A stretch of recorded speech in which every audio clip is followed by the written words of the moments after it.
Oh, I'm sorry. Did I break your concentration? Somewhere between science and superstition.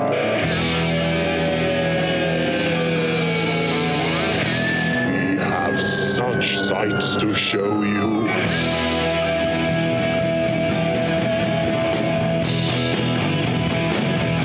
Strange Eons. Welcome to Strange Eons Radio. That is Eric over there. Hello. That's Vanessa over there. Hello.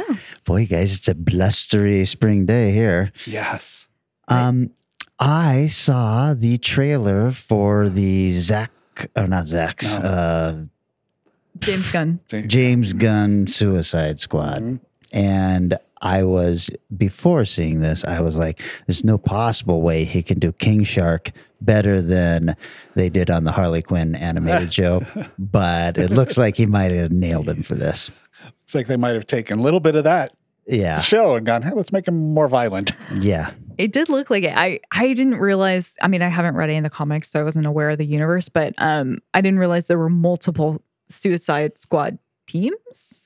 So is it like a whole new, it's like a whole new crew for the most part, right? Well, I think the way it works is like any special forces op, they've got a number of criminals who have been given this option, and they will be picked and chosen for whatever the team needs to be for whatever the threat is.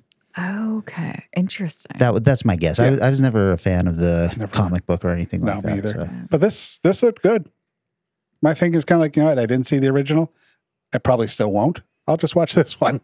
It looks so like such a fun cast with like Channing Tatum wearing like a bucket on his head or whatever is going on. I can't remember who else was there, but I remember being like, oh man, this is going to be really neat. Well, Idris Elba. Yes, I that's was who, like, Idris Elba. My goodness. Yes. This is a particular man crush of mine, so I'm very much looking forward to it. You and me both. DC seems to be still kind of grasping at trying to figure out what makes Marvel work. Yeah. You know, they did it when they brought Joss Whedon in to do Justice League and didn't quite work. And now it seems like they're going to try and do this because this felt very much like I was watching a Guardians of the Galaxy trailer with the 70s music and the quick cutting and all that. So, yeah, I think the answer is figure out something cool to do. Don't just rip off and try to predict the market. And like, I hate that. I hate that preemptive of like, well, what do the fans want? Like, no, ignore the fans. Make something you want to make that you think is cool. And if you think it's cool, other people will think it's cool too. # keep the Snyder universe going. Compared to some of the others, I mean, for Justice League, yes, all in. I did see there was some backlash to the trailer of fanboys saying, who cares? You know, well, why would we do this? We want the Snyder universe to continue. Well, first, a movie that's already done. And also, you know, every single one of them are going to see it anyway. Of course. So part of the difference there being is the only thing I could think is obviously you've never directed a goddamn movie. If you want the Snyderverse to continue and he be the only guy to direct DC, no, he's going to burn out very fast. Yeah. And that is not going to last. I'm okay with like Snyder doing a Justice League 3, but they kind of messed up because right before they put out the HBO Justice League, one of the execs said, now we're letting Snyder put out this thing and like we're gonna let him have his time in the sun, and you know we really feel like we owe it to him, but don't, you know, there's not going to be any future Justice League films, just so you know. And I'm like, oh, you idiot. Like, why did you say that before it even came out? Just wait a week and then decide whether or not you want to make like a public disclaimer that could just make you money. Yeah, well, I think that, I mean, this is a business, and if the Justice League Snyder Cut does that well, they will find a way to figure out. It's like Spider-Man all over again, right? Yeah. And I've long believed that the fans are the worst part of fandom, and, you know, allowing them to kind of push this is not going to end well. Yep. Except for Star Trek fans. They're pretty cool. Yeah. I'm a part of a lot of Facebook Star Trek groups, and they are lovely human beings, and they're always positive, and they're never like mean to each other. It's really nice. That's nice. Yeah. You don't go to. Yeah, you're not gonna find that in DC or Nope. Star Wars. Or Star Wars. For Nope. God's sakes. Absolutely not. It's a different kind of people who like those movies. I started watching the Invincible animated series. Oh my God. I didn't realize it was out already. Yes. I watched I think I have like 10 minutes left in the second episode. But Oh, you're further ahead than me. okay, I watched the full first one and most of the second. What do you think so far? I was a little disappointed how quickly they made the big reveal. I was very I don't know if I was disappointed, but I was kind of shocked. I was like, this is a episode 3 reveal, right? Please, why would you do that? But I will say this, I'm super disappointed in the animation itself. It looks very cookie cutter G.I. Joe, you know? It definitely has that factory made animation look. The voice acting's great. Oh They have man, talent. J.K. Simmons is Omni-Man. Man. The talent involved in the voice is great, but the animation is tough. They certainly are not shying away from the incredible violence, Right. but I wish they'd give it just a little bit more stylized. Even it wouldn't have taken the way they're drawing it. It would not have taken much to tweak it to make it look very similar to the comic book. Yeah. I guess that's what bothered me. I was like, okay, this almost looks like the comic book, so why not just go all the way? Yeah. The comic book always had a very comic booky style of art. It just had a ton of gore in it also. Yeah. And if they had taken the time like the book did to, I mean, I'm still going to watch it. I like it Oh, of enough. course, yeah. But that reveal the reason it was so powerful in the comics is they spent a long time building the family and building the father-son relationship and the relationship with the Guardians. And I mean, there are some major characters that they just wiped out in first episode that had wonderful stories for them, but oh well. Yeah. So I think that's a failure on their part to understand that people would have stuck with it. Yeah. You know, I think it was Eric Larson who said that he didn't believe that Kirkman had that planned the entire time. He believed that was Kirkman's idea once the sales started slipping on the book. And Kirkman has always said, you know, no, you got to get these people invested in these people before you suddenly start killing them off. yeah, So exactly. Yeah, I can't imagine he's the kind of guy who would have like suddenly diverted his plot due to sales, but I've also read a lot of back in the early days. Back in the early days. when he was a money-grabbing 1980s business artist. I don't know if it's so writer. much that, but I know he wanted to keep his job. So Oh, sure. There's Okay. that. That's fair. Yeah, but I'm glad the voice acting is so strong. It would be really yeah. a problem. And surprisingly, it's Stephen Yun as Mark. Yeah. And I didn't realize he had such a recognizable voice, or maybe it's just because of so many years of The Walking Dead that I just see his face when I hear his voice. So I was like, wow, this was actually a really solid choice. Yeah. The other one who I was surprised I forgot the guy from Justified and The Shield and Vice Principals. Walter Goggins is the scarred face guy with the scars on his face. Right. And I knew that. And then he speaks. I'm going, he sounds different. I don't know what he's doing, but I didn't have Walter's just go right in my face when he started talking. He's like, oh, that's interesting. Because I certainly did with Stephen and his dad. Yeah. Yeah. Definitely going to keep watching it, but it wasn't the big burst of hope I was hoping for. Oh, that's too bad. I also saw something semi-disappointing. I watched one late night while probably making notes for the show. I threw on the Last Blockbuster, which is that Netflix doc. Yeah. Didn't love it? No. Okay. It was fine. I mean, it wasn't bad, but I don't know. I don't know. It felt like kind of a lazy or rushed documentary. It just didn't feel like there was a lot of purpose behind it or like heart to it. And the irony is not lost on me that, of course, it was playing on Netflix. Sure. It's about the last blockbuster. Quick question: how many times does Kevin Smith cry during his interviews? I don't know that he actually cried at all during this one. Oh, whoa! He was very It's like passionate. usually Trying as a something reaction different. to a trailer or the end of a movie, maybe. I want to see it, Yeah. but my concept of Blockbuster does not have that rosy sheen that so many people do because They're pretty good at not just giving it the positive. they're a terrible company. They're a god-awful company. Yeah. What they represent, that video world, that rental thing, I absolutely have a massive rosy missing of. Yeah. But working at Suncoast and getting the industry magazines and stuff, they're a terrible, awful company. Just absolutely as cutthroat as you get. And they would move into like a ma and pa store in the same strip mall, reduce all rentals for everything to 99 cents for 3 days until ma and pa went out of business, and then raise their prices up to their normal, like $5 for a new release and $2 for whatever it was. Kind of like when I first moved to Issaquah, you had really cheap rentals at Blockbuster. Right. And they were like $5 a night or something, Issaquah, because there's nothing else around there. Ah, So, and they did a lot of other horrible shit as far Yeah. as like editing movies and things. But the concept, the nostalgia of video rental stores, Right.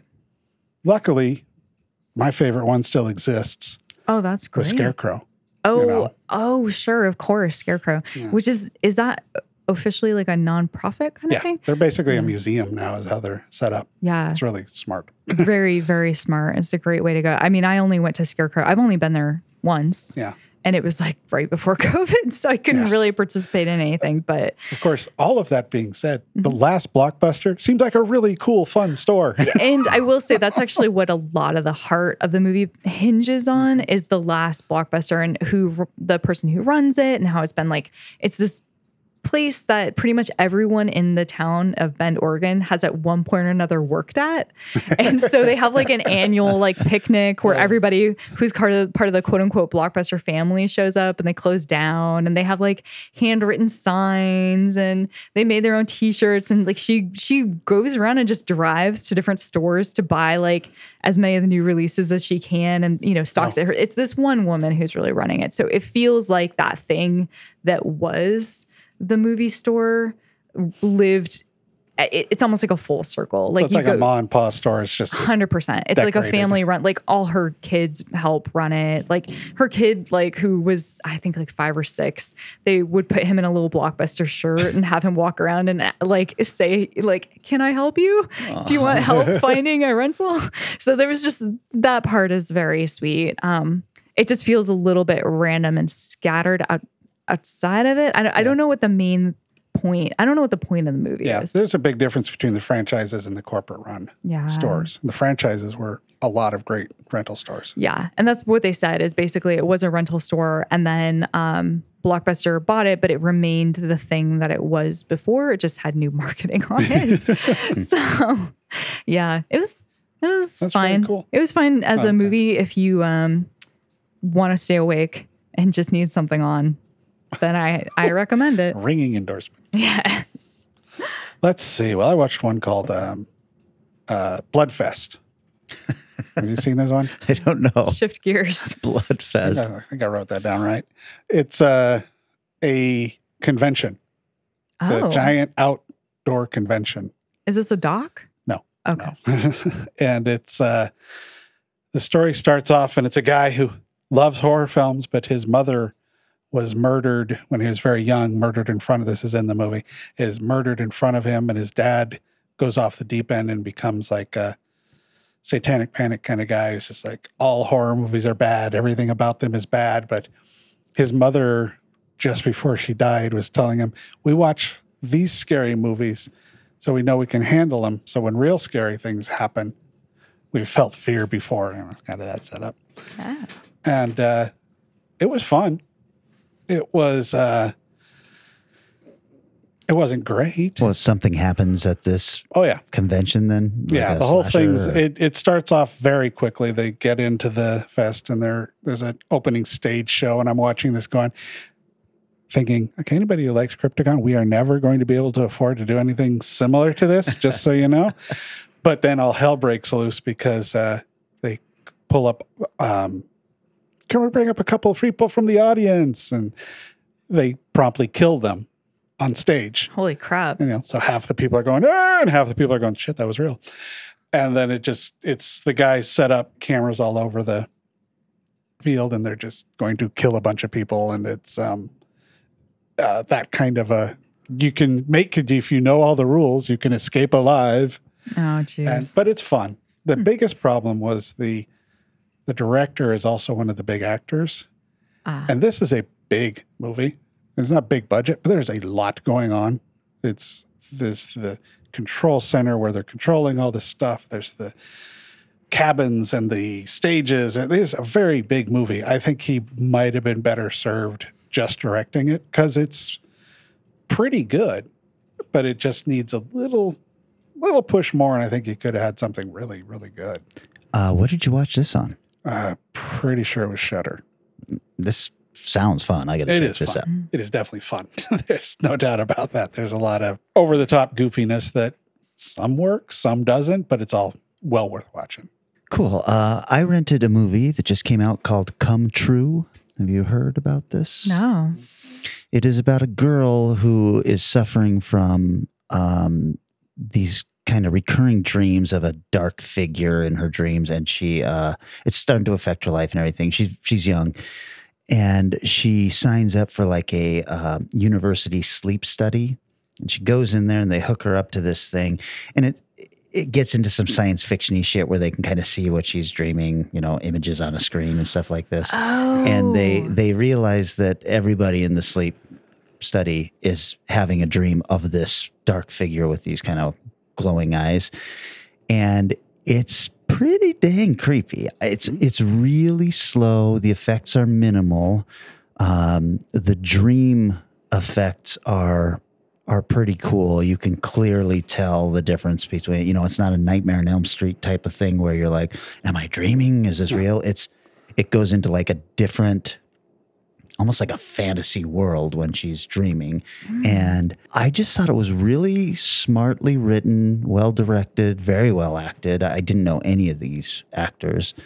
And I just, at the end of it, I was like, boy, that was a cool little movie, nothing that was going to be a franchised or anything like that. Just a really solid, eerie little horror flick.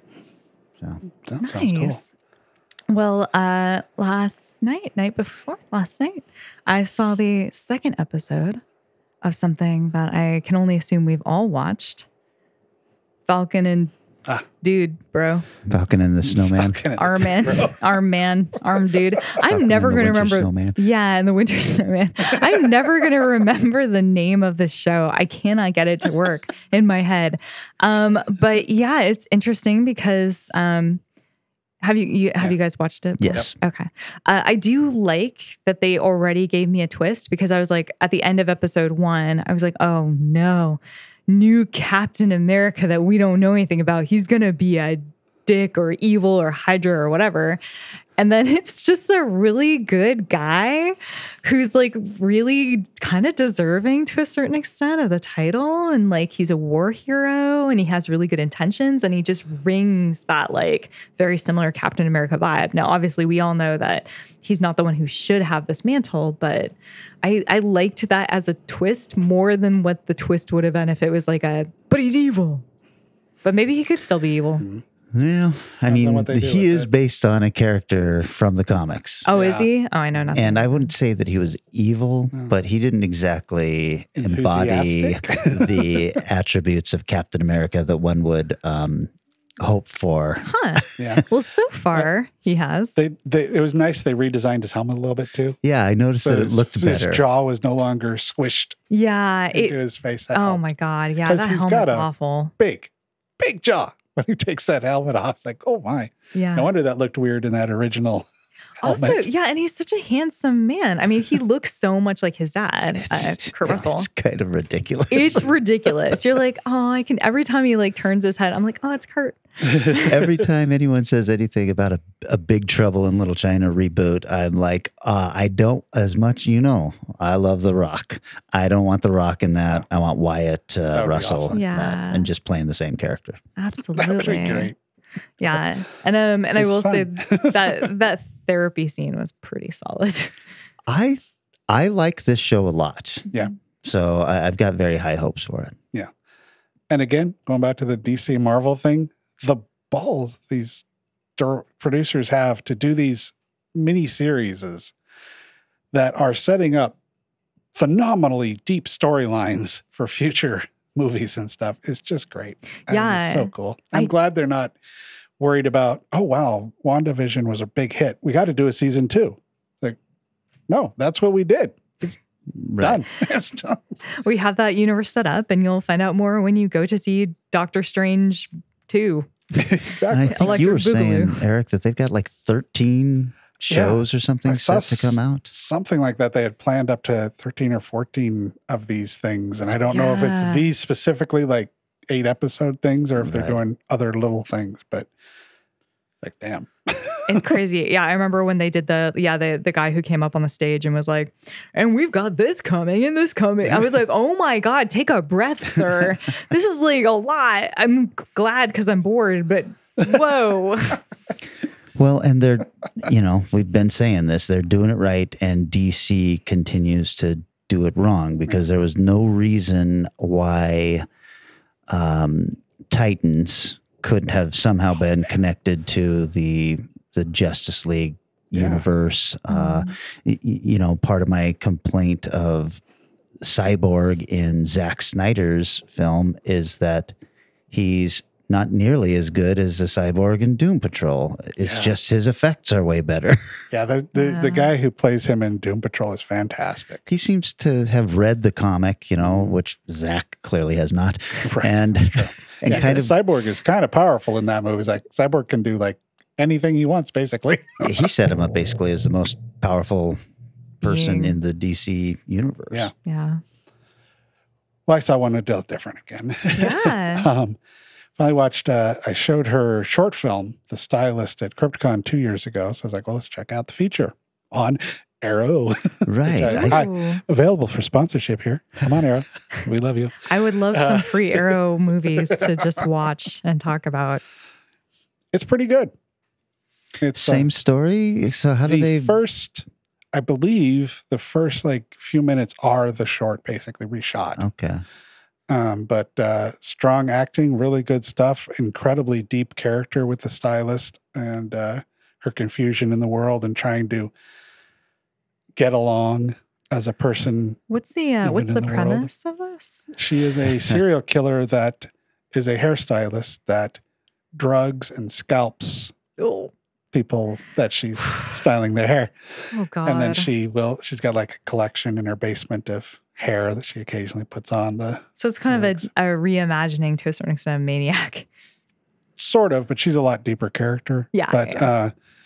But yeah, that's actually not conceptually. Yeah, there's a lot of that idea there, but really well shot. I was worried. It didn't feel to me like this was an idea that could be expanded into a feature, but you feel like it worked? That was my thinking too. It's like, God, the short nails it. It's there. It's really good. But then they expand on her, like I said, the understanding of the world of how she can make friends or not make friends, or like the main storyline is one of her clients wants her to do weddings. And she's like, I don't do weddings. And she eventually agrees to do it, and then also gets pulled in to be part of like the bridesmaids parties and things, and is a fish out of water in those. And it's a strong film. I hope she continues to do more stuff because this looks great. The acting's good. There's a lot of uniqueness going on here. I thought it was pretty good, even though at point I'm going, this isn't entirely made for me. There's a very, I'd be curious if you would see it, Vanessa, what you would think, because it's got a very strong a living female world feeling that I haven't gotten from a lot of movies. Yeah. God, that sounds really I'd interesting. be real curious to see what you think, because there's times I felt like this is telling a real story that I don't know. Wow. So but, That's very cool. I mean, like, and the bridal industry is its own weird thing. As somebody who's done some wedding videography, and I also had to cut a series where a makeup artist was talking about doing specifically wedding makeup. So it sounds very interesting. Yeah, I don't know. I think you'd like it. Yeah, I'll check it out. What is that available on? Arrow. Yeah. Exclusive right now, but I'm sure it'll go to other. Arrow started in October, and this was their big launching thing here in January, whatever, when they released this. Mm-hmm. It seems to have done very well for them. Very well. Wow, cool. Well, why don't we take a little break and I can scrub all this talk about women and everything out of my brain. We can get back to cool stuff when we come back. Great.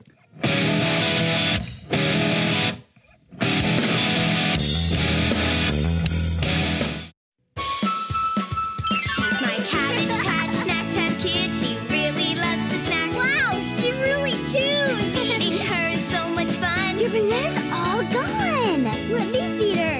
And when you think she's through, look inside her backpack and like magic, the snacks keep coming back. I love to feed my Cabbage Patch snack time kid. Cabbage Patch Kids Snack Time Kit comes with all the play food you see here. Eat sold separately, batteries not included. Room hotel.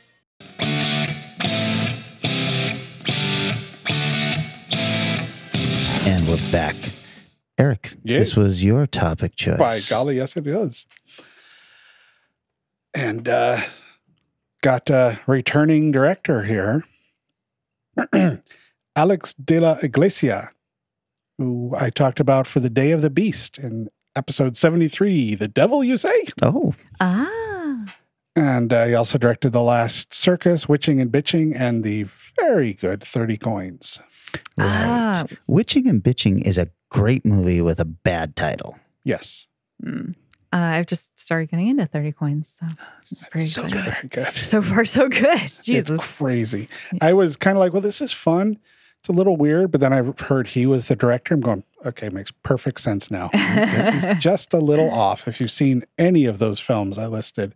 Yeah. And I saw The Last Circus first long ago. No idea who he was when I watched it. Going, this is really weird, but really good. Is it a horror film also? Yeah. Oh, it's okay. really crazy, dark, killer circus kind of thing. Is it Spanish? Yeah. Okay. Writer was Barry Gifford, who was also involved in writing Wild at Heart. Oh, And God. a novelization of the film, apparently. What? And he also wrote Last Highway. And then there's, it's been a while since I had this one, that one this hard, but it's also the guy who wrote The Day of the Beast, 30 Coins, Live Flesh, Jorge Garricha Chavarria. Yay! Something close to that. But it's like 15 letters long. David Trubilla, who's living is easy with eyes closed. And Alex also was a writer on the film. He's a writer on almost everything he directs. The star, lady who I haven't always liked in movies, but is phenomenal in this, is Rosie Perez. Oh. Is from Do the Right Thing, Pineapple Express, so many things. Her IMDb list is gigantic. And Javier Bardem. Oh, nice. Oh, is yeah. the second lead here from Golden Balls, The Tit and the Moon. No Country for Old Men is probably most known for, in Skyfall, and the upcoming Bride of Frankenstein, in which he'd be playing Frankenstein. Whoa. Is this harkening back to that dark universe? Can't be, situation? can it? He was in the photo shoots for those. For the which? like magazine covers for the Dark Universe Universal Studios the thing. disastrous first one Yeah. of The Mummy. Yeah. I mean, I didn't see the Mummy, but like he was one of the people in their lineup. All right. All right. And James Gandolfini from The Sopranos, and Screaming Jay Hawkins. Wow. Okay. I put a spell on you. That's Sounds like a right. journey. Oh, it is. Oh my God, this movie is absolutely insane. It starts with Rosie Perez having some kind of a leopard dream where a leopard comes in and It's not wrong. It interferes. It wakes her up. As I say, joins her in bed, but that sounds completely like not what happened at all. It's more like a kitty coming to say hello. It starts off with her getting hit on by a guy, and it does not go well for him. Not violent-wise, but just her takedown of why he really doesn't want to be involved with her is just a lot of fun and really well delivered. The opening credits have a phenomenal... This was made in what... I didn't even say. I didn't even say the name of the movie. I just dove right into the director. I barely listened to you, so yeah, but I recognize it. So let me go back here. Perdita Durango, also known as Dance with the Devil.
The Rotten Tomatoes on this one is 33 from the critics, Ouch. 63 from the crowd.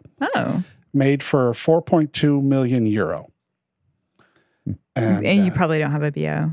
Like a box no, office. it didn't have any box office. For a lot of reasons. But then blah, blah, blah, blah, blah is in it, and it's directed by, and it's written by, and hey! The opening credits have this amazing series of helicopter shots over Mexico and this giant graveyard where she has gone to spread the ashes of her sister. Mm-hmm. Then Javier Bardem shows up in his terrible haircut. Oh, no. It's like on par with, like, I think it was Scream 3, where she had the horrible bangs. It's sort of like that, but he also has really long hair. Oh, It's God. quite a look. He's not a nice guy. He robs a bank and makes the lady of the teller take her shirt off. How'd you make this so quickly? Incredibly sleazy feeling. The film does a really neat job of switching between English and Spanish. It's almost all in English, but there's also all the actors just move right into speaking Spanish at times, and it's completely seamless and really well done. Bardem says he is a powerful practitioner of Santeria, a fusion of Catholic and African folk beliefs that emerged in Cuba in the 17th century and still has practitioners to this day. I couldn't quite figure out how accurate what he does is. I'm sure it's not fully accurate considering human sacrifices are involved. It's not part of the religion. Not part of anything in Catholic I was taught. Man. Is it real? Because like voodoo is a mix of African, culture and some Catholicism. Yeah. So I don't know. I've never heard of Santeria though. It's more prevalent in Mexico and Cuba. Cuba, yeah, for sure. Wow, weird. And Cuban communities in big cities, New York and stuff like that. That song suddenly makes so much sense.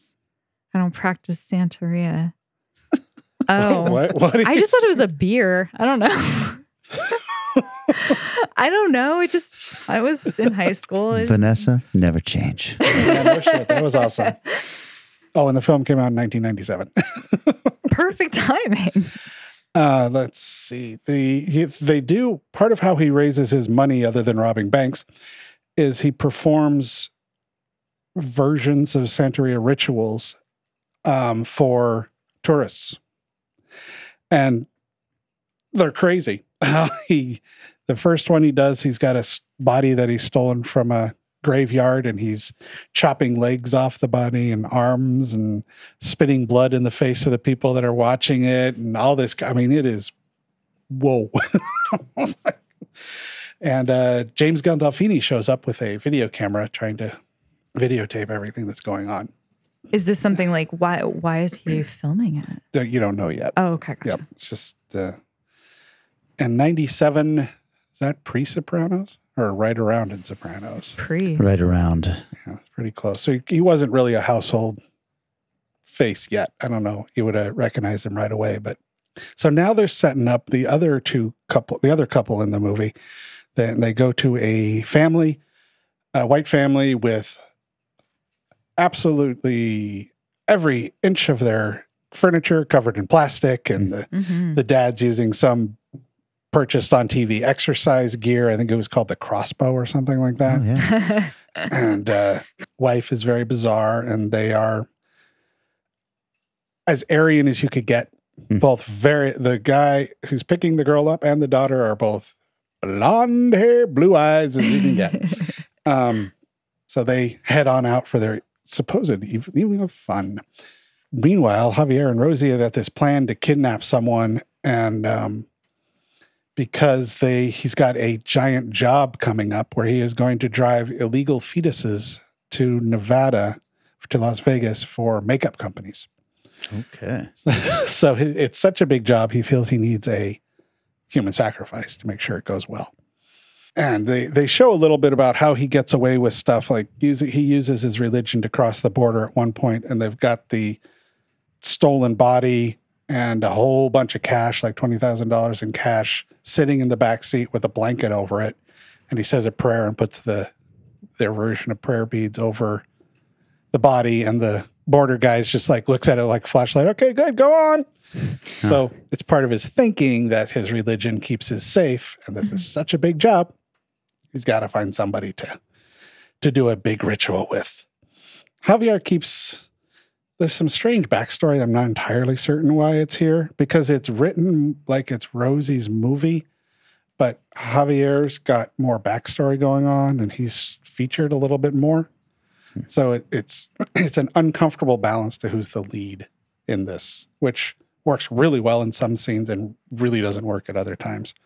They show his background, and they imply he was in a war, but I'm not sure if he's making that up or if it was real, because they don't really verify. So they get hired to do the fetus for makeup drive, and they have this wild scene, which is really well done, where the two of them go to this incredibly busy street. And he gets out of the car. Well, Rosie sits in the car watching him, and he grabs somebody off the street and said, "This guy?" And like, no. Turns around, grabs some other guy, brings him up to the truck door. Like, how about him? No, he's not right.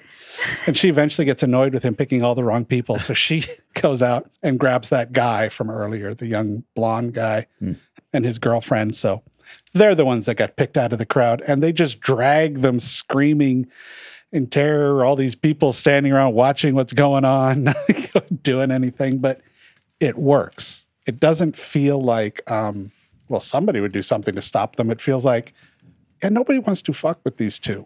So they get kidnapped, and you find out after that James is a federal agent. He's been following her specifically for a long time. And he gets the crap kicked out of him in this movie. At that scene, the end of that scene, he starts to go over to try to stop him probably or something, and gets hit by a car. And then just stands up and limps away from a very bad car wreck. I guess he's all right. But as the movie progresses, he gets more scars, and he's got the neck brace thing going on. And they take the two kids to a holding area. The timeline in this movie is very hard to figure out. I'm not quite sure how long after they get hired to take the fetuses over the border they have until they do, but it sort of seems like they got as long as they need. Because they just kidnap these two, and they bring them back to this place for keeping. First, numero uno of uncomfortable scenes. There's a very strange rape scenes in this movie. Okay. Where Javier decides he's going to, rape the woman. Rosie character gets very jealous and rapes the guy. Whoa. So this is going on at the same time. So it's a really bizarre juxtaposition of scenes. And Oh, man. It's like really hard to swallow. that works. So, of course, after that happens, the relationship hits a momentary rough spot where they proceed to beat the crap out of each other for a little while. Rosie ends up winning that battle, and then they enjoy each other in a more nice way. After Christ. It's called foreplay, you guys. Yeah, it's definitely a form of it, I guess. So they get ready to do, let's see where, there's, so they get ready to do the sacrifice. Plays this horrible game of, there's 4 people. And they're like, okay, vote for who you want to be sacrificed. Javier votes for the boy. Rosie votes for the girl. And then they vote for, against each other. And it creates a nice little back and forth between them about, screw you, what's wrong with you, and all this. But since he's the priest in the end, he grabs the woman and they head out for a sacrifice. So he goes out into this room again, which is filled with people watching, like they're going to church, and he drags this screaming girl out into the center and talks about he's going to, kill her. And this is our sacrifice for the day, and everybody's getting excited and jumping up and down. Well, then shows up the man he screwed over in the bank robbery, proceeds to mess up the whole situation. Of course, the key 4 people get away, so they have to figure out, well, what are we going to sacrifice now? Cops are following them, and they realize that they're meeting up with the fetus truck. And this is a lot of feti, I guess. I don't know. It's like, I'm imagining like a liquid container with just hundreds of them in there. No. It is a semi-truck with containers on both sides, a chilled truck with baby fetus, actually look like probably have to have been born level fetus, just lining this truck. That's like a ballsy decision. You're starting to see why this movie was banned. Yeah, I'm really, yes. I kind of forgot that was the topic. I was like, this is a lot. This is a lot. Yep. Oh, Jesus. So the cops show up and they try to stop them. Doesn't go particularly well, but then the truck starts to drive away and fetuses fall off the back. Oh my God. Oh my God. And Gail Dolfini gets the shit kicked out of him here as well. Now they're on the run from the law and from Crazy Eyes, who's the guy who hired them to transport him across the border. Because they had some that dropped off. I don't know. Okay. They had some people driving it to them. So I'm like, why didn't you just use those guys? I'm going to tell you guys this scene, and then I'm going to cut it the fuck out of the final thing. Okay. Because there's the Crazy Eye guys. Jeez. Oh my God. I'm like, Fuck. I don't know if I can fucking finish this movie at this way. So I don't. Uncomfortable. I'm not going to put that in the final episode, but Jesus just so you guys get the Christ. full picture, I'll just say, unfortunately, for those that might watch this movie, the Crazy Guys is kind of he is a pedophile. Nothing graphic is done, but it is a truly disturbing way you find out he is. So Javier decides he's going to get revenge on the guys who tried to kill him. And hey, luchador. And they end up in Vegas somehow. This movie is very convoluted. It's, like I said, the timeline is really hard to figure out. But they end up staying in another. I think I lost Vanessa entirely now. I'm trying so hard to keep up with this plot. All I can see are the fetuses rolling off the truck. I'm stuck in that moment. Well, one of the cops does come up, pick up one of the fetus, said, "Give this a proper burial." Oh my God.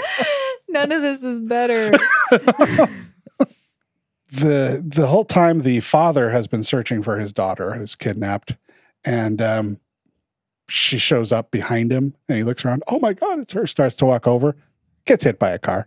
Oh, dies. Like, Jesus. This is not a cheery movie. It has some elements of his weird sense of humor, Mm-hmm. but no, not really. The storyline is dark as hell. In the end, well, not in the end. It's not the end of the movie, but in the end, they just, as far as the couple they kidnapped, they just let him go. no. It's a happy ending. I'm like, what? After all that? Yes, after all that, they just go, you can go, run. I'm like, okay. as they're running by the ambulance with her father being put in the back of it. Oh, God. God. It's like, Jesus Christ, this dude is dark. Oh. And from there, you get to the final end battle scene. If you want to watch this movie, I'll just let you watch it on your own, so you can get the fun of the last moments of Rosie, of Javier. Who knows? You'll just have to find out. Are you all right? I take it. Do you recommend or not recommend this movie? Oh, boy, if you're a big fan of either of those actors, Yeah. If you're a big fan of his work, the director's work, if you're not familiar with his directing style, don't make this your first movie you watch from him, because you will hate him forever. I would recommend starting with 30 Coins or the Day of the Beast. Day of the Beast is a much better film. Yeah. Because it's got the humor like laced throughout the whole thing. I don't think I can see this movie. I would not judge you for that. I've seen Snuff. I've seen Cannibal Holocaust. I don't think I can see this movie. One huge thing that I'm kind of curious, I want to kind of go back. I don't think the Crazy Eyes guy gets punished, which is a real problem for this film. Jesus. Because he needs to be. Oh my God. It's based on Barry Gifford's book a novel from 1992 called 59 Degrees and Raining. The story of Perdita Durango. There's also a comic style adaptation, Barry Gifford's Dorito Durango, a graphic thriller from Neon Lit. The movie was shot in Arizona, Nevada, Texas, and Mexico. Carlos Bardem, Javier's older brother, got badly burnt due to excessive gunpowder and a badly synchronized explosion caused by a special effects technician. And another crew member got second and third degree burns in 80% of his body. Oh my God. Oh, no. Not good. Oh, jeez. The original person slated to direct this movie was, you might recognize this name. If not, I'll tell you why you might. Okay. Biggest Luna, director of Anguish. Oh, okay. Yeah. With Madonna and Javier and Dennis Hopper in the leads. Oh, my. Johnny Depp was also in line for a little bit as one of the characters, and Ray Liotta. But once Luna abandoned the project, they had to, with the exception of Bardem, they just recast everybody. Let's see. Some of the killings are based on real people. I couldn't quite figure out. I don't think the Perdita Durango was a real person, but the references to the story are depicted in documentaries, the Rituals de Sangre, the true story behind the Matamoros cult killings. So his rituals might have been based on not the religion, but a bastardized version of it that a cult leader did. The original Spanish version ran 10 minutes longer than what was released in the U.S. Let's see, the film is available in the U.S. in two versions, the edited 115-minute R-rated version and 121-minute unrated version.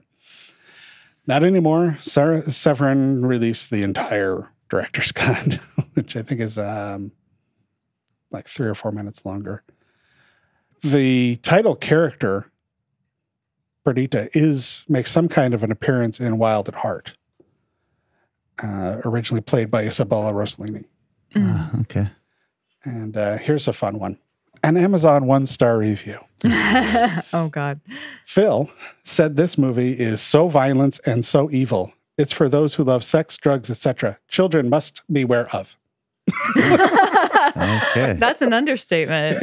So He should have fleshed that review out a little. yeah, yes.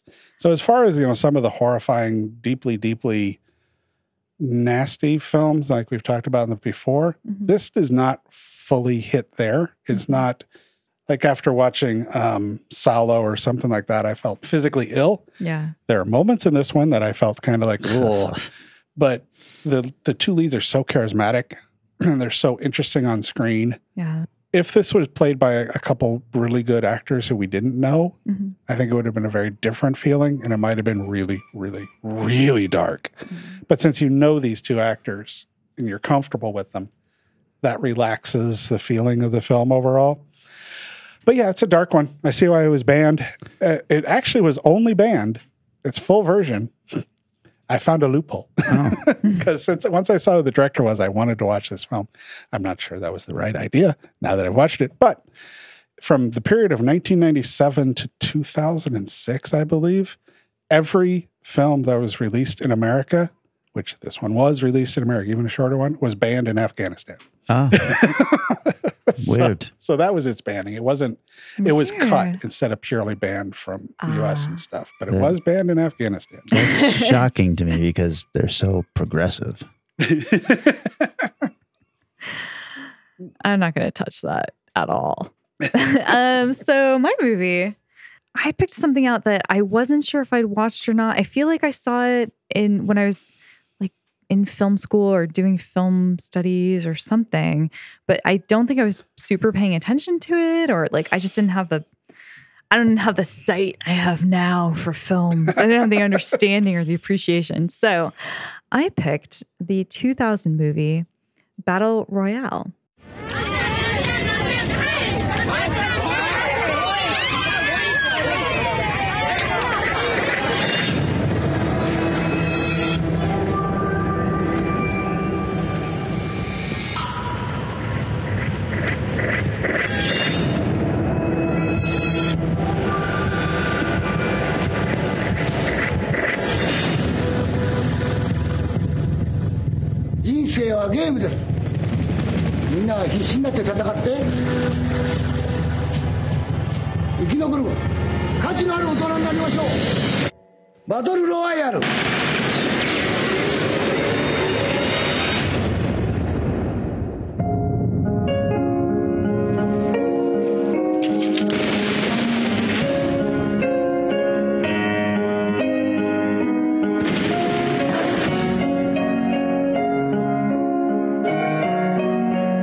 I do like how you just totally skipped over. I'm not going to comment on that fucking movie. I'm just going. This is an excellent one. I'm very, very curious to hear what you say on this one. Yeah. No, well, first of all, Rotten Tomatoes critics, 88%, audience, 89%. So super high ratings out there. Budget was $4.5 million. Box office, $30.6 million. Was that in Japan or was that worldwide? It should be worldwide. Okay. Yeah. Made in Japan. If you want to watch this movie, be warned. It is incredibly hard to find it not dubbed, as you both know, because I was messaging you in a sort of frustrated, angsty semi-panic. I tried to watch it on Amazon, dubbed, Plex, dubbed. I was like, I was in the middle of like downloading it because I was like, I'm not going to spend money on this thing and then find out it's dubbed. Like, I cannot do it. There are a lot of dubbed versions of it, and I don't recommend seeing that. It's just, it's not the same. I did finally find it on Roku.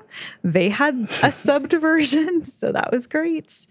It does surprise me that you don't own this. Yeah, I'm actually kind of surprised too. Yeah. Because I actually have a lot of like Asian horror that I picked up when I lived in the UK.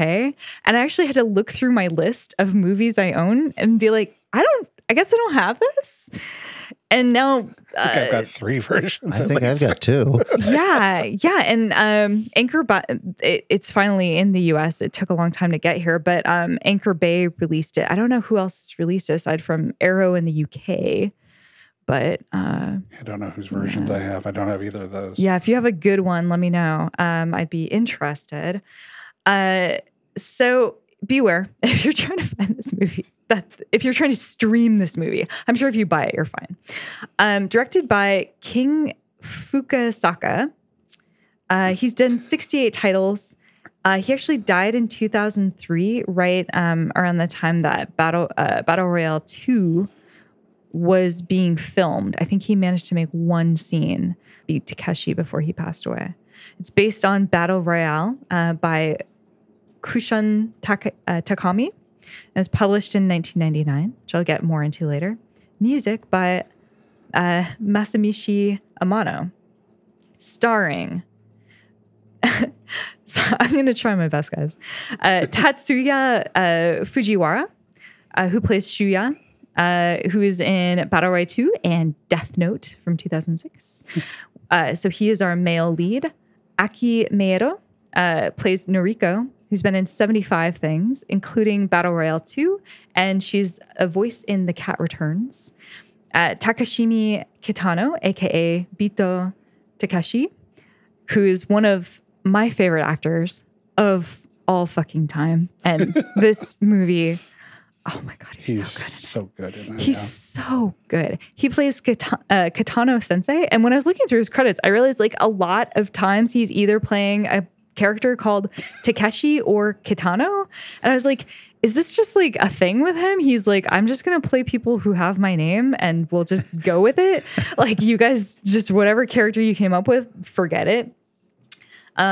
He's been in 68 things, including Synaptony, which is something that I've seen I really liked, Ghost in the Shell, The Outrage, and of course I mentioned him before in Johnny Mnemonic. He's also in Boiling Point and Yakuza 6, the Song of Life video game, which I also really want to play. I really want to play.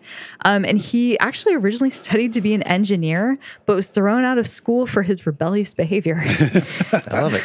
Yeah. And then he got into comedy, which is very strange to think about. I know. He like started off as a comedian. It's really weird. The plot of this movie. So we start off with like a bunch of intertitles. The future is bleak. As it turns out, at the dawn of the millennia, society has collapsed. 15% of unemployment, 10 million out of work, 800,000 students boycotted school, and juvenile crime rates soar. Adults lost all confidence. That's all it says is adults lost all confidence. I was like, tell me more about what? In something specific, they passed the Millennium Educational Reform Act, aka the BR Act.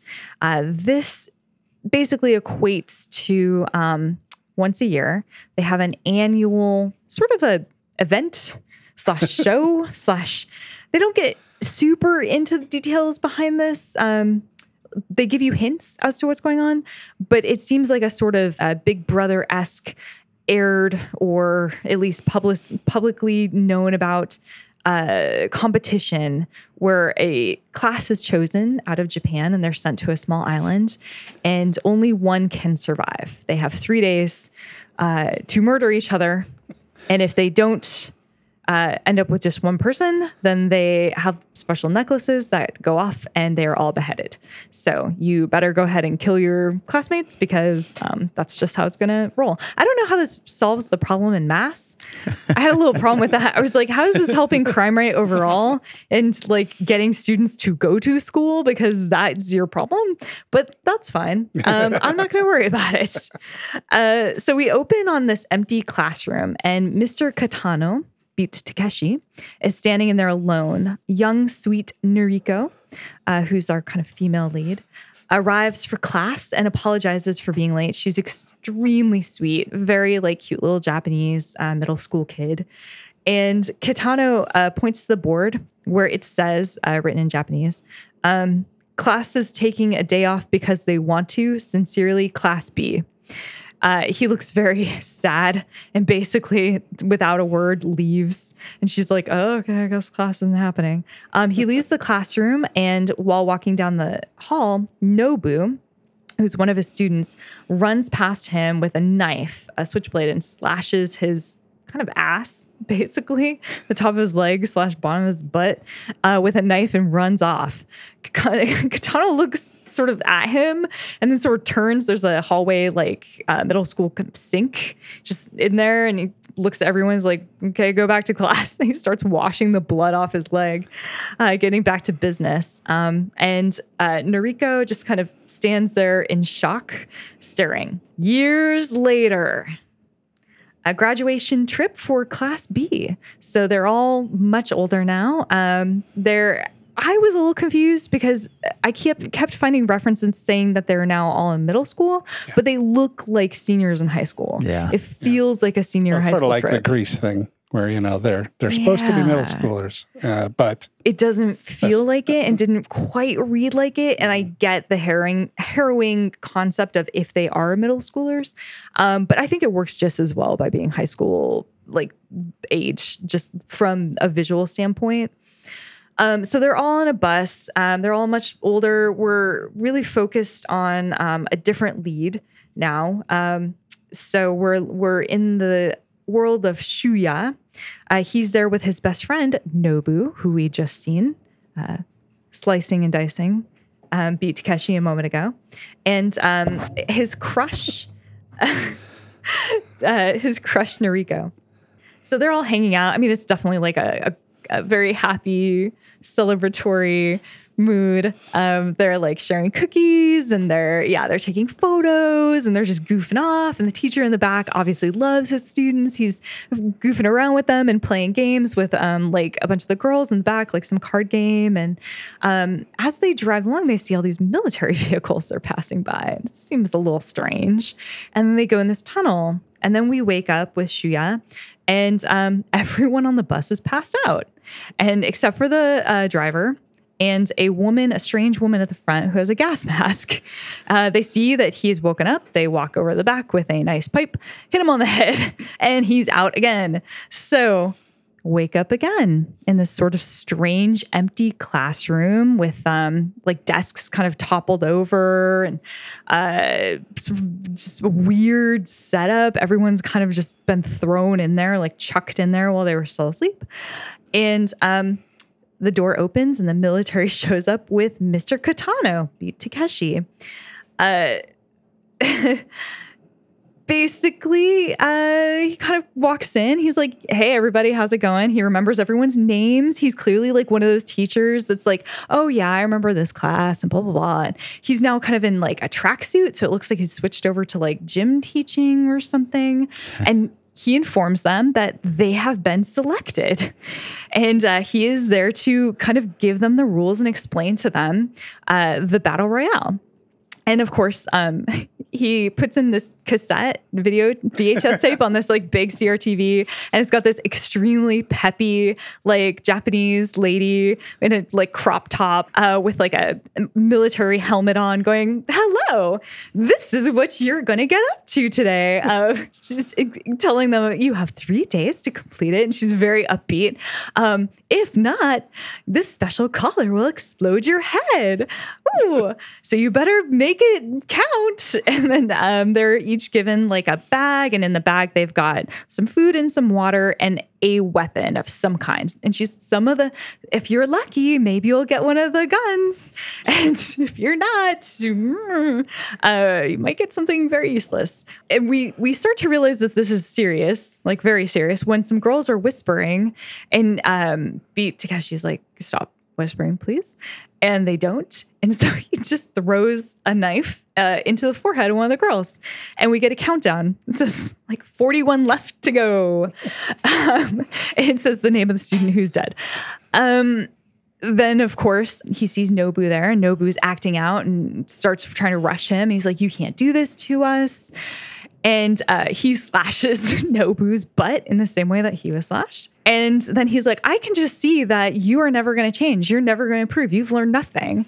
And so he's like, great, demonstration. So he presses a button on a little remote, and Nobu's necklace device lights up. There's a countdown. He's running around from student to student like, oh my God, help me, help me, help me. And they're just shoving him off. And of course, Shuya, his best friend, looks over at him, is like, oh my God, and starts to go towards him, and Nobu explodes. We all know that this is extremely serious. So the video now counts off. Each student is going to go in order, boy, girl, boy, girl. They get to grab their stuff and a bag, a random decision bag and run on out and start the games. So they run out, and it just, I don't even know how to describe the rest of this film. I'm giving you a lot of details in the lead up because at this point, there's one reference that could work fairly well. Yes. And of course, Hunger Games. Yes. It's Hunger Games. So with all of the violence added in. Yes, absolutely. Yeah. I mean, if you read Hunger Games, they do have like a fair amount of description of like some of the content, but there's weirdly too much stolen from this story from Hunger Games. It's a little frustrating. So for example, From Hunger Games? No. By Hunger Games. Sorry, I was trying to make that really clear and somehow messed it up by trying too hard. Fuck you, Hunger Games is what I'm trying to say.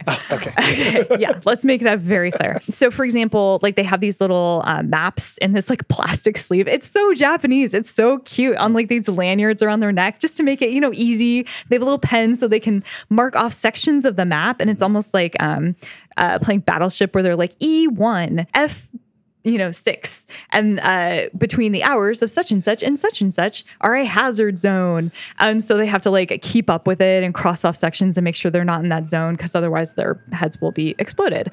Hunger Games steals that exact same concept, except for they like release poison gas because it's unique. Yeah. Or they have like tigers or whatever the hell they have in that game. In that movie/book.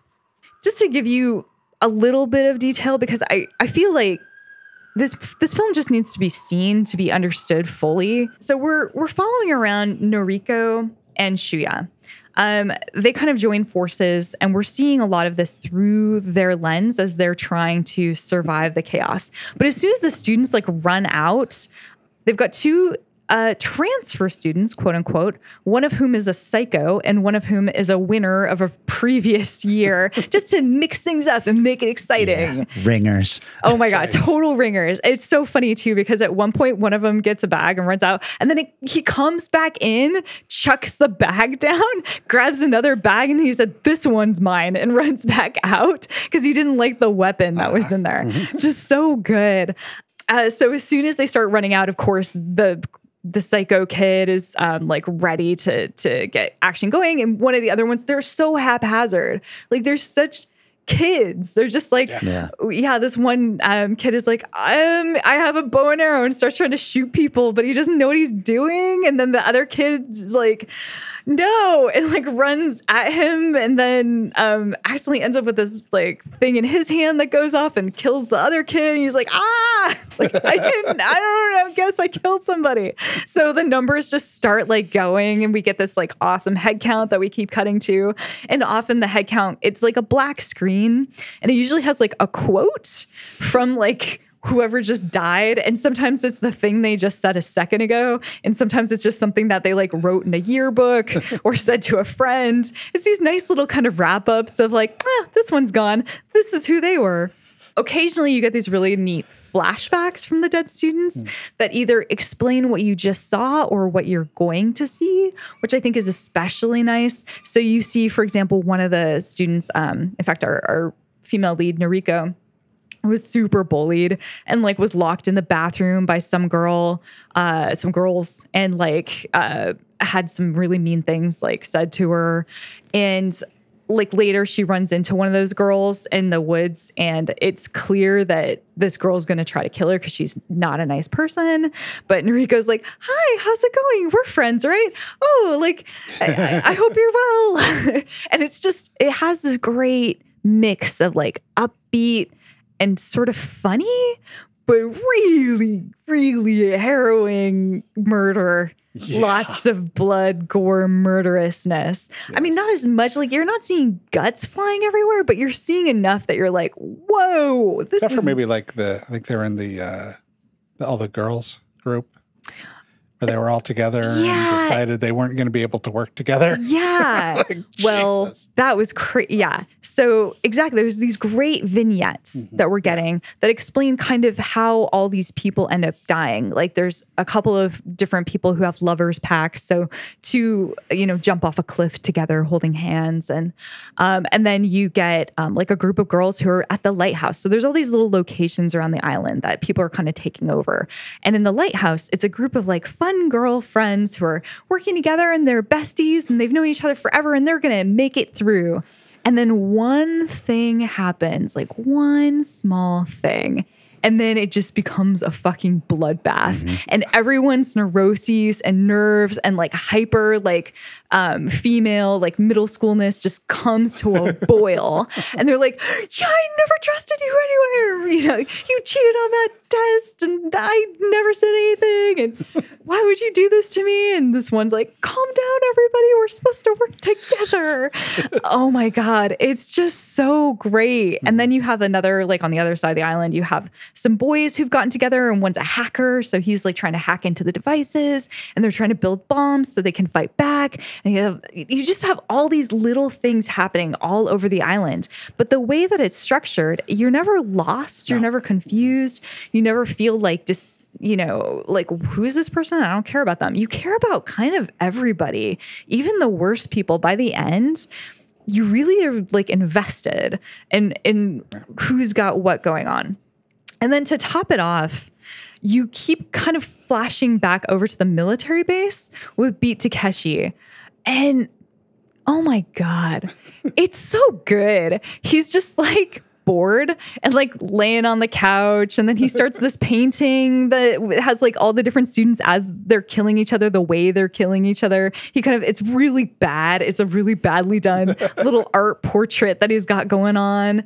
And then he gets into like an argument with his like daughter on the phone at one point. And earlier in the beginning, our lead Noriko is giving Shuya and Nobu cookies that she made from home. And it's just little details. Like he just opens up the cookies and starts eating them. He's just like, these are good. And it's just his characterization is so fucking funny, but it's not like he's saying anything or it's just the way that he's presenting himself. At one point, he just sort of wanders into the chaos with like an umbrella to like check in on Naruko because like she's one of his favorite students. So he's got like this umbrella and it's raining. He walks over and hands it to her and kind of looks at her and then walks back out again. And he's in his tracksuit. He's got his like hands in his pockets. It's just so neat. It's just it's so fucking weird. But because of all of these unique elements kind of thrown together between the structure, the stories, and the investment we have in these characters, and this great mix of like horror and fun. It's a fucking awesome film. My last note about this is basically just fucking watch it. Yeah.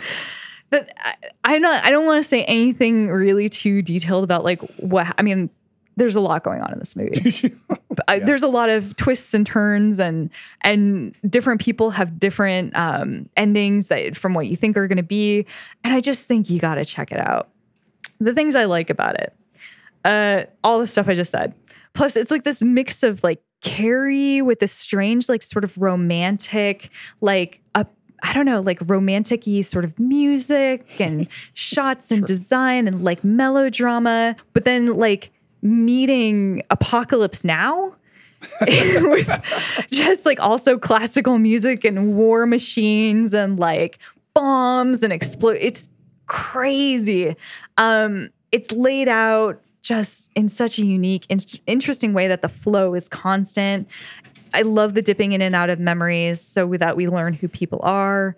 Like I said, Takeshi's so good. There's a moment where he literally just blinks. He blinks twice. One eye for two things. And it is perfect. It is perfect acting. Fuck. Anyway, opening orchestral music, like I said, it reminds me a lot of Apocalypse Now. I also wrote, it's so much better than the fucking Hunger Games and fuck HG for stealing so blatantly and poorly in comparison. It's so gross. I mean, it's gross how much they steal. Like, I'm irritated as hell with that lady. Yeah, she claims that she had no knowledge of Battle Royale, but even if that were true, editors and publishers had to be aware of this, and there's just a little too much that is right on the nose from Battle Royale. Yeah, it's Suzanne Collins, I think. It's too, there's way too much. Just the fact that, like what I just mentioned, the sort of laid out areas of the map, that's not something you accidentally copy when it's also a Battle Royale setup. And the unique weapons. You each get to grab a weapon at the start. There's just too much crossover. I think you're preaching to the choir. Yes. I know, but I want to preach to the choir outside of this room. We're talking to other people out there, and I need them to be angry too.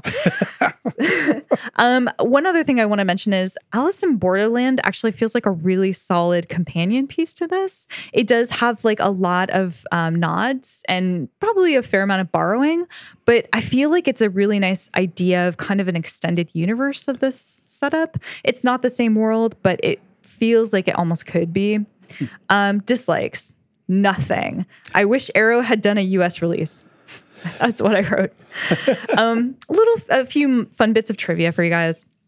In April of 2013, 7 years after the film was put on the index for youth endangering media, the film was confiscated by the local court of Fulda, Hesse, Germany. This meant that no one in Germany was allowed to sell the movie, and all copies were to be confiscated by the police.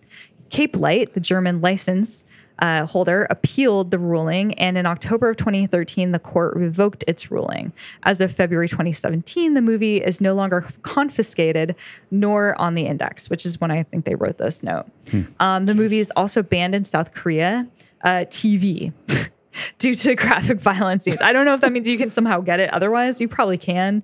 But on TV, it's banned, I guess. Contrary to popular belief, this film was never banned in the U.S. There are, however, several conflicting, if plausible, explanations as to why it wasn't initially released. Toei refused to license the movie for North America distribution and rejected offers from several American companies. The licensing fee from them was unusually high for this kind of film, so smaller independent distributors could not afford it, and larger distributors refused to pay. And after the Columbine High School shootings in '99, no distributor was willing to pick up the film due to the plot line involving high school students killing each other. Jesus Christ, sorry. It's like Noah's Ark out there. It's just flooding. Like that your roof is going to get inches of water. Yep.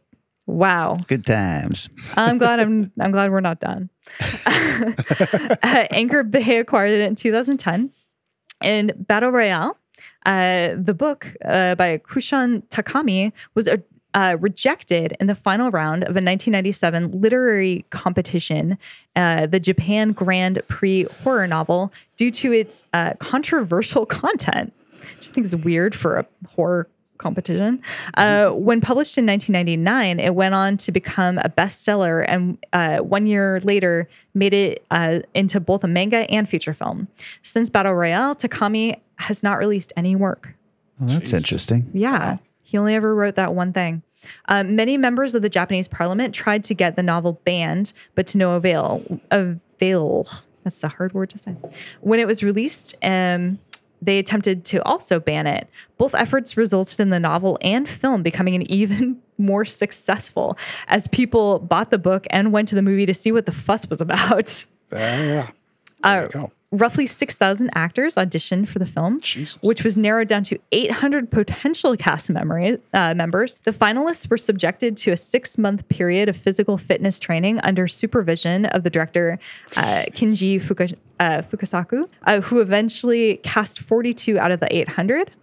None of the cast had any stunt doubles, not even Beat Takeshi. Oh, Jesus. Yeah, which I found really surprising. So he made sure they were just physically fit. He's like, they'll be fine. Don't worry about it. That's right.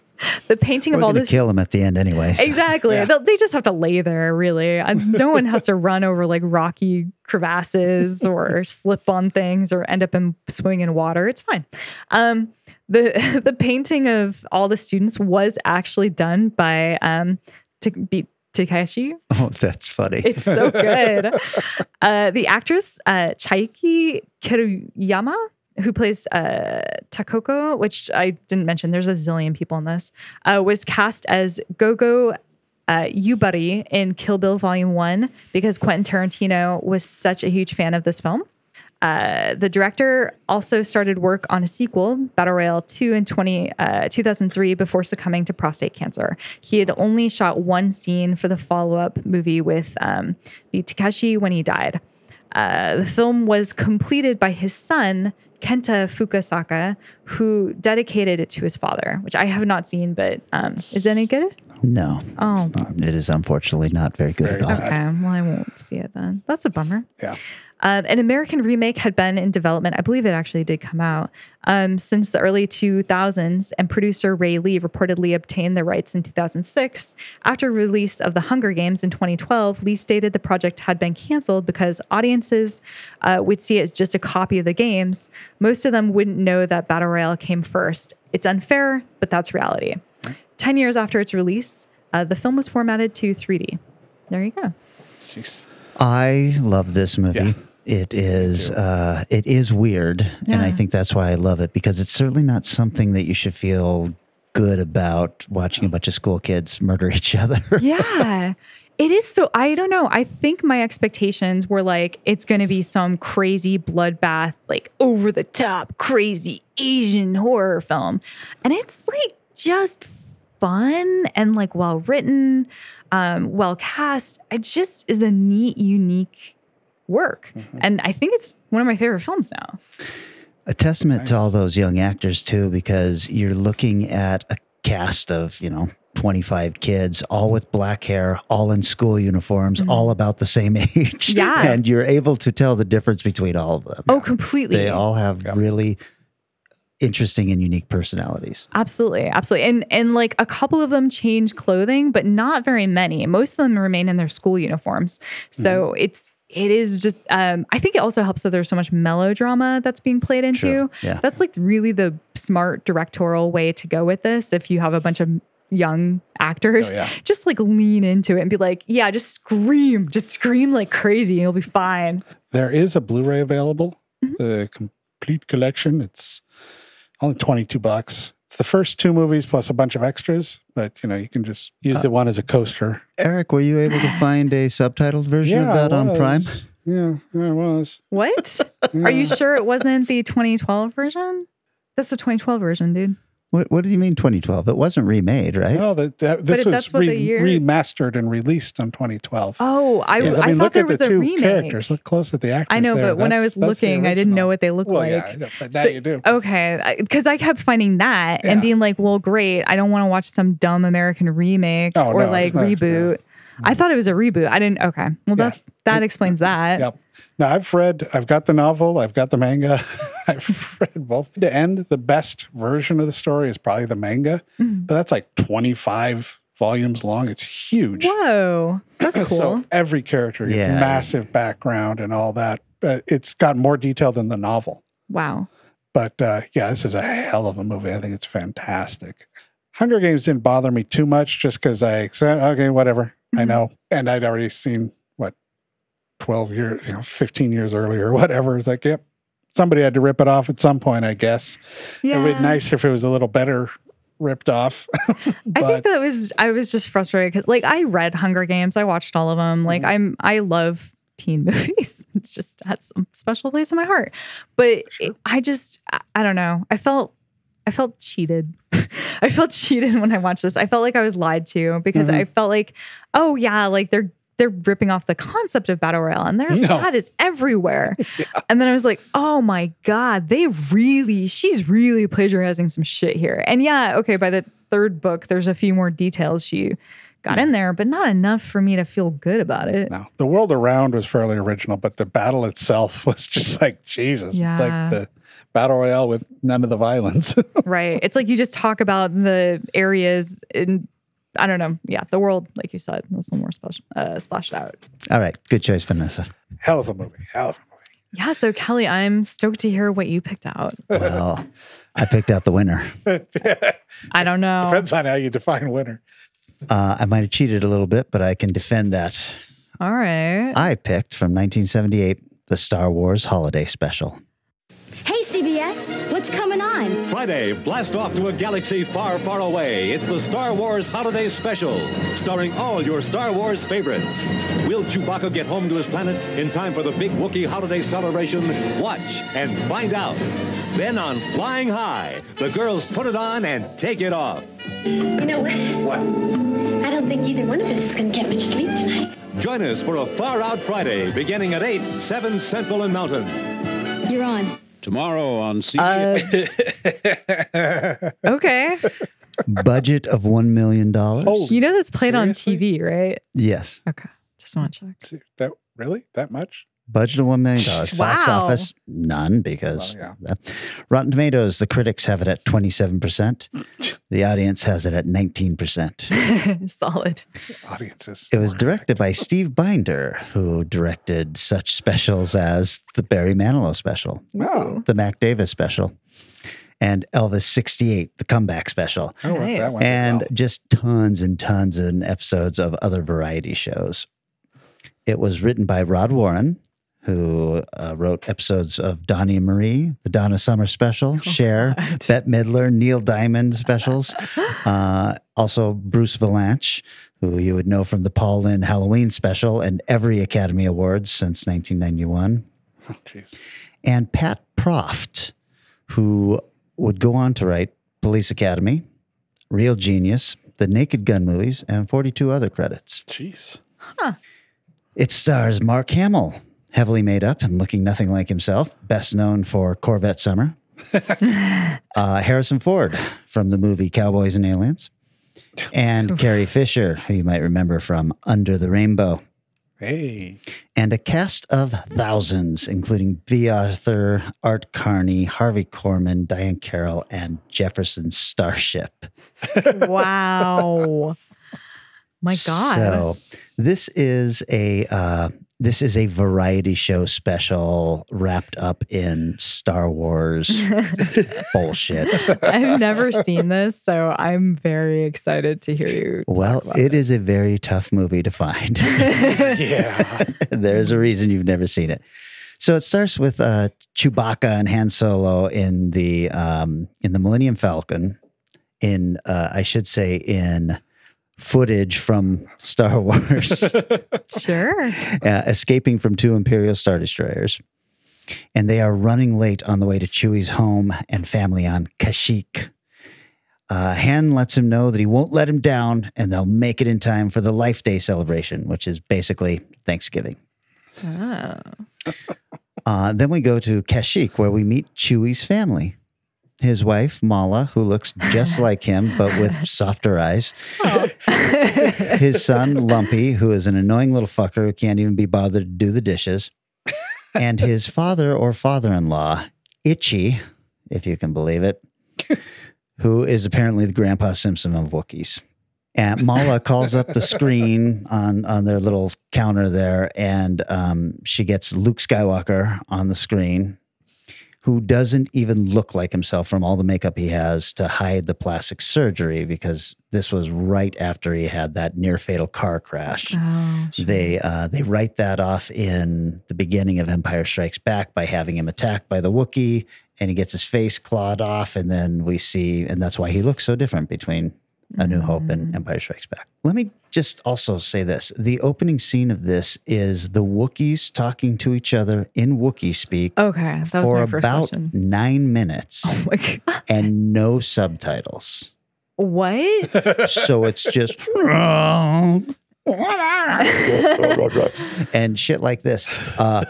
You have no idea what the fuck's going on, except that you can tell that Mala asked Lumpy to do the dishes, and he was playing with his wooden X-Wing fighter instead, and so she yelled at him, and he kind of.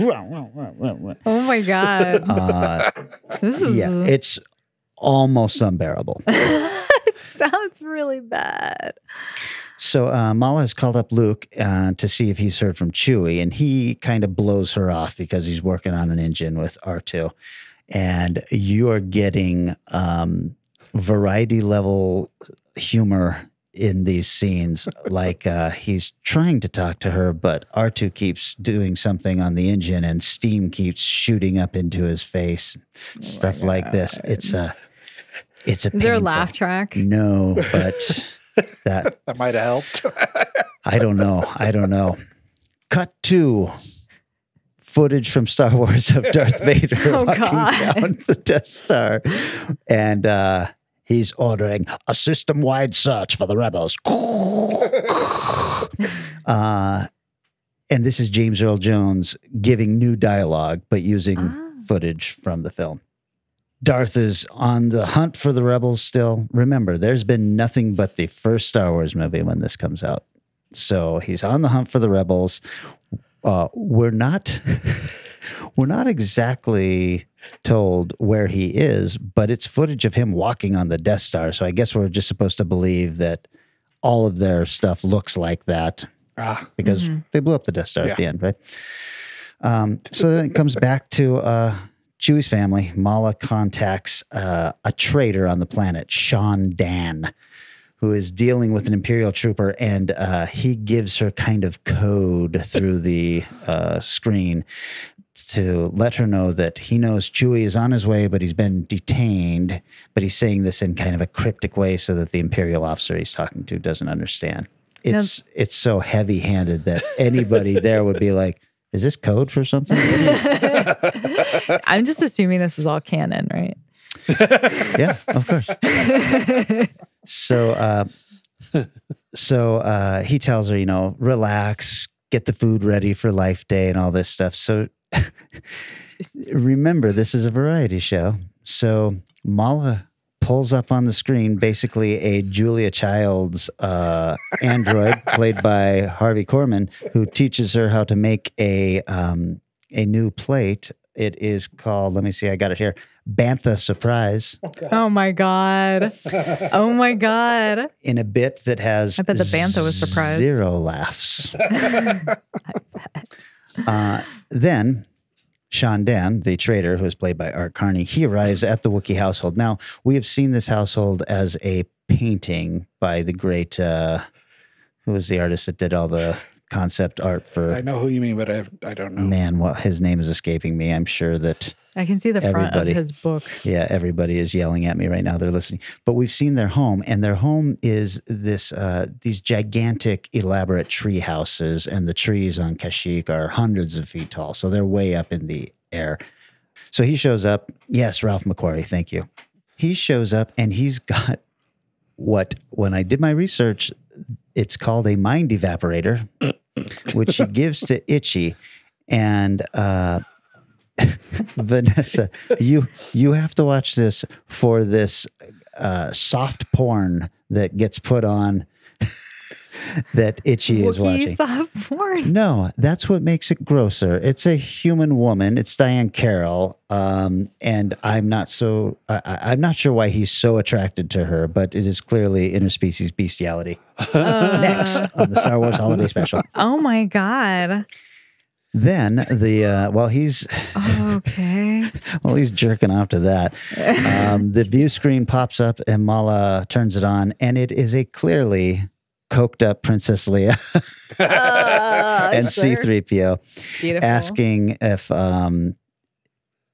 she's there to wish them a happy Life Day, but asking, could you put Han or Chewie on? Because Mala starts talking to her. She goes, I'm not sure I understand. Could you put Han or Chewie on? Well, shouldn't it just be Han? Well, you'd understand if Chewie was translating it for you? Makes no fucking sense. Yeah. And by the way, Princess Leia... is she in her bikini? No. She's in her white with the bun hair, all that stuff. She has admitted that she was super coked up while this was going on. I mean, Carrie Fisher has been very upfront about this shit. Yeah. So Leia instead speaks to Sean Dan Arcarney, who comforts her by revealing that he is in the Alliance. But what else would you say if you had the leader of the Alliance on a screen? Even if you were an Imperial soldier, it'd be, oh, no, I'm cool. I'm with the Alliance.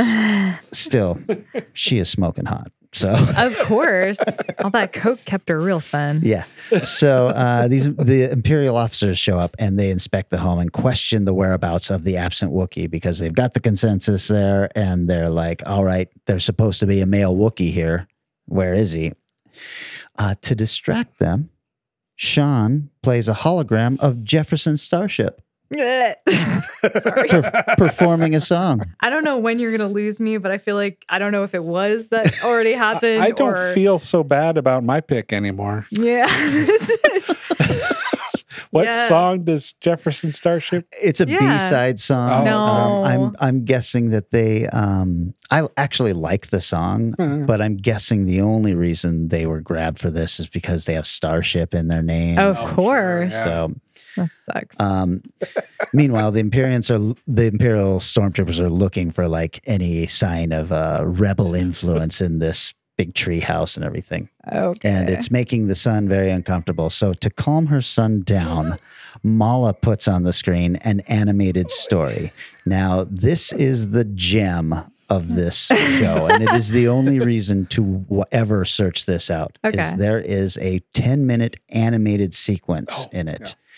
Yeah. It shows a recent adventure of Chewie and Han in pursuit of some kind of mystical talisman. Doesn't really matter. It is the first appearance of Boba Fett. Oh. And I just fucking love it. It's very weird, and it is done by the same animation studio that did that Droids series that I was telling you guys about. Yeah. So it's really a lot of fun. After that, for some reason, we cut to a broadcast of life on Tatooine, where the cantina bartender, who is played by B. Arthur, has trouble getting the patrons to go home because the Imperials have announced a curfew. And so she basically sings a Get Out Now song. Oh my God. This is why I want to watch this. To the tune of the cantina song, Slowed Way Down. Oh, God. Dun, dun, dun, dun, dun, dun, dun, dun, dun, oh my God. Yes. But you guys have heard the theme song for Maude, right? Oh, yes. Okay. I just want to make clear. And then there's Maude.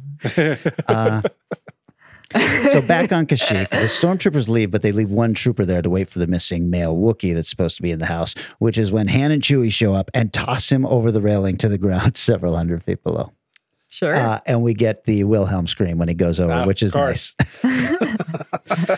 Then we get one final scene of all the Wookiees raising candles. And they're in red robes. They're all in one big room. And Princess Leia is singing the Life Day song to the main theme of Star Wars. No fucking shit, you guys. Oh my God. So you're saying, like MASH, the Star Wars theme has lyrics to it? That's true. That's oh true. My God. So this is an absolute shit show. And I will now make my case for why this counts as a banned film. Yeah. Okay. So while outlining the original Star Wars and planning its potential sequels, George Lucas imagined a film just about the Wookiees and nothing else. After the original film's success, its cast had made a few appearances on TV variety shows. According to Charles Lippincott, who was the head of marketing of the Star Wars Corporation, CBS brought the idea of doing a TV special to him and Lucas. Lucas was busy moving his production company to a new location, which was not heavily involved in the special. Though Lucas is uncredited, his name shows up nowhere on this. It was his idea to build the narrative around Chewbacca's family. Oh my God. According to Mark Hamill, George Lucas devised this one-off television special to keep the unexpected success of the original 1977 release fresh in fans' minds. Oh my God. And keep the merchandise selling in shops. There you go. Concerned that the Star Wars brand would quickly be forgotten. When Lucas watched the final production, he was horrified and felt it could easily be seen as an attempt at a cheap cash-in. While he was too late to stop the broadcast in the US and Canada, he was able to prevent the show from being aired in most other territories where Star Wars had been a massive success. So he couldn't stop it from being shown in the US and Canada, but everywhere else he was able to get it canceled. Lucky other places. So the special was broadcast in its entirety in the United States only once on Friday, November 17th, 1978, the week before Thanksgiving. And broadcast on the Canadian television network CTV. I'm really surprised because for some reason I always thought it was a Christmas special. I think people think that, but it Yeah. actually aired the week before Thanksgiving. And the themes when you're watching it are about family and stuff like that. It's nothing about gifts or... So, Wookiee Jesus. this is kind of interesting. The holiday special is the first time that James Earl Jones was credited with performing the voice of Darth Vader. If you saw Star Wars, they never mention him in those original credits. Why? Do you think that like the guy who plays Darth Vader didn't realize? Hey, look, I'm still credited. Well, I don't know, but it was David Prowse as Darth Vader, and that's all you knew. So whenever you got to hear an interview with him in his Welsh accent, you were just like, boy, that is quite an acting job you did. You must be amazing. So the next time would be during the end credits of The Empire Strikes Back that James Earl Jones was credited. The cantina sequence took an entire day to shoot because it is basically the cantina with all of the aliens and everything. They used all of the same masks and stuff. The actors in alien costumes began to pass out due to lack of oxygen. So oxygen tanks were provided for them to use between takes. Beautiful. That's the solution. Do you guys know who Bruce Valanche is? Have you seen him? He looks like a real life Muppet. He's gigantic and his just frizzy hair and a frizzy I think I know what you're beard. talking about. The actor's been in like dozens, if not hundreds of things. Well, he's not an actor. He has shown up as himself in things, but he has admitted that he was using cocaine heavily while helping to write this Everybody special. was involved. I thought everybody was doing coke. Everyone. George Lucas famously tried and failed to buy up all of the master copies to make sure that it was never broadcast again. Wild. The special has never been released on video, but bootleg videos circulated for years, and the show can be seen now on like YouTube, which is how I watched it. George Lucas remarked at an Australian convention, if I had the time and a sledgehammer, I would track down every bootleg copy of that program and smash it. Oh my God. He has no sense of humor about his work. No. According to Carrie Fisher, George Lucas gave her a copy of the special as a gift for recording the DVD commentary for Star Wars New Hope. She claims that she played it at parties when she wanted her guests to leave. That's so good. And finally, it is listed in the book, What Were They Thinking? The 100 Dumbest Events in Television History in the #1 spot, titled The Worst 2 Hours of Television Ever. Impressive. Wow. And here's the kicker, the coda. I am hearing that a completely restored version of the cartoon segment will begin airing on Disney Plus later this year. That's cool. So the only reason to watch it is going to be available to everybody in a very nice looking version shortly. I mean, little pieces of it I think I would find really fun to look at, but I don't think I'd want to watch that whole thing. It's something to, either get stoned and watch or something like that, because if you're just watching it, it's the most mind-numbing, stupid, boring TV. I mean, the fucking 9 minutes of just Wookiees roaring at each other is like... I can't even handle watching dinosaurs, and at least there's like dinosaur puppeteer people. Mama. I can't do it. It's not funny, dude. This is a thing to watch as a what the fuck were they thinking? And can you believe that they'd had no idea how to kind of handle Star Wars, and because variety shows were the staple of 70s television, they decided, well, a Star Wars variety special would go well, right? I mean, I remember seeing the Donnie and Marie show when it was a Star Wars special, and shit like that. Who did they have playing Han Solo in that? Wasn't it somebody big? Oh, was it? I thought it was country singer turned actor, big in the 70s, 80s. I don't remember, but I think you sent me the link for that not too long ago, didn't you? Yeah, because I'd never seen it. I'd never heard about it. Going, oh, what is this? But it's gonna drive me nuts. I think he's in Convoy. The only country singer I can think of right now is not Johnny Jerry Cash. Reed. No, that was Jerry Reed was in Smokey and the Bandit. Oh, okay. All I remember having, and I didn't watch the link, is that Marie with her hair in the buns and everything looked just like Princess Leia. Yeah. So. That's so crazy. I think it's Chris Christopherson. Oh, wow. Who was playing Han Solo in that, but I'm not positive. Chris Christopherson was a Country singer? Oh, yeah. Huge. I Holy missed that. shit. 536. 536. Oh, that's his whole listing, not just his acting. 155 acting credits, though. Wow. Yeah, so that's mine. Go forth and consume. It is on YouTube. I think I'm going to need a lot of cocaine first. No problem. I got you. Excellent. Jesus. Okay, Wow. that brings us to the segment that I like to call It's Your Turn, Vanessa. Yeah, I'm super excited actually. I have this kind of ongoing list of different things to put forward, and this was a hidden gem that I hadn't managed to use yet. So I am going to suggest that for next week we watch Brave New World, something where someone discovers a new planet, dimension, or reality.